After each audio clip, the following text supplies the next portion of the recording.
Hai, perkenalkan nama saya Hamidah Hakim, saya dari jurusan Marketing Komunikasi. Pada kesempatan kali ini, saya akan membahas tentang word of mouth.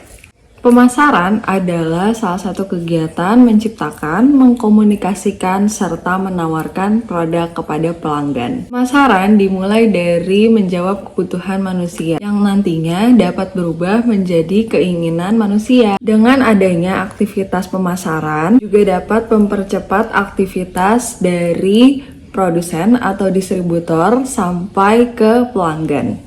Terdapat beberapa faktor lainnya seperti harga, promosi, kualitas layanan, hingga keputusan pelanggan untuk membeli barang. Melalui kualitas layanan yang baik akan menciptakan perspektif konsumen untuk jangka panjang dan merupakan sebuah nilai kognitif dari sebuah produk atau layanan tersebut. Mendukung pernyataan sebelumnya, salah satu bentuk dari loyalitas pelanggan adalah dengan memberikan rekomendasi kepada orang lain, serta mengajak orang lain untuk menggunakan produk yang sama. Dan tentunya hal ini juga merupakan salah satu bentuk dari aktivitas yaitu namanya word of mouth.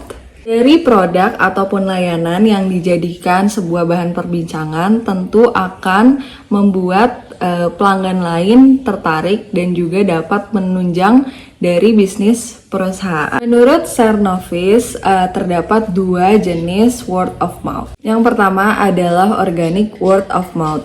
Merupakan pembicaraan secara alamiah terjadi pada pelanggan dikarenakan oleh kualitas dari produk sendiri. Yang kedua adalah amplified word of mouth, merupakan perbincangan yang terjadi dikarenakan oleh sebuah brand menggunakan strategi campaign atau mengundang pembicaraan. Ada sejumlah manfaat yang didapat dari word of mouth dalam perkembangan bisnis. Yang pertama, meningkatkan popularitas dari brand. Jika konsumen membicarakan merek kita, juga sekaligus mengenalkan merek tersebut kepada orang lain. Bahkan akan menimbulkan rasa penasaran hingga melakukan pembelian karena mendapat rekomendasi dari orang terdekat. Yang kedua, tidak memerlukan biaya yang besar.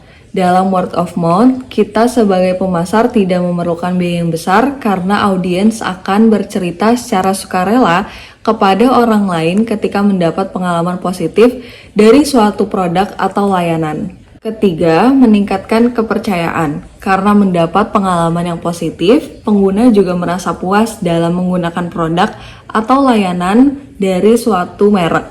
Oleh karena itu, atas dasar kepuasan tadi, konsumen akan berbagi dengan orang lain, sampai akhirnya banyak yang mengikuti dan menggunakan produk tersebut. Yang keempat, meningkatkan penjualan. Seperti yang sudah dijelaskan bahwa seseorang akan lebih percaya jika diberikan rekomendasi, apalagi oleh teman dekat. Sehingga dengan demikian juga akan mengunggah ketertarikan orang lain dalam membeli sebuah produk yang sama. Strategi dari word of mouth sendiri dianggap lebih efektif karena dapat mengundang untuk ketertarikan dari konsumen baru, serta meningkatkan loyalitas pelanggan, serta membangun citra yang positif dikarenakan menjadi topik perbincangan pada masyarakat. Tentunya hal ini juga harus dibarengi oleh pemberian produk yang baik serta layanan yang baik pada produk sehingga dapat memuaskan hati para pelanggan. Demikianlah penjelasan tentang word of mouth yang sebagian merupakan aktivitas dari pemasaran. Terima kasih.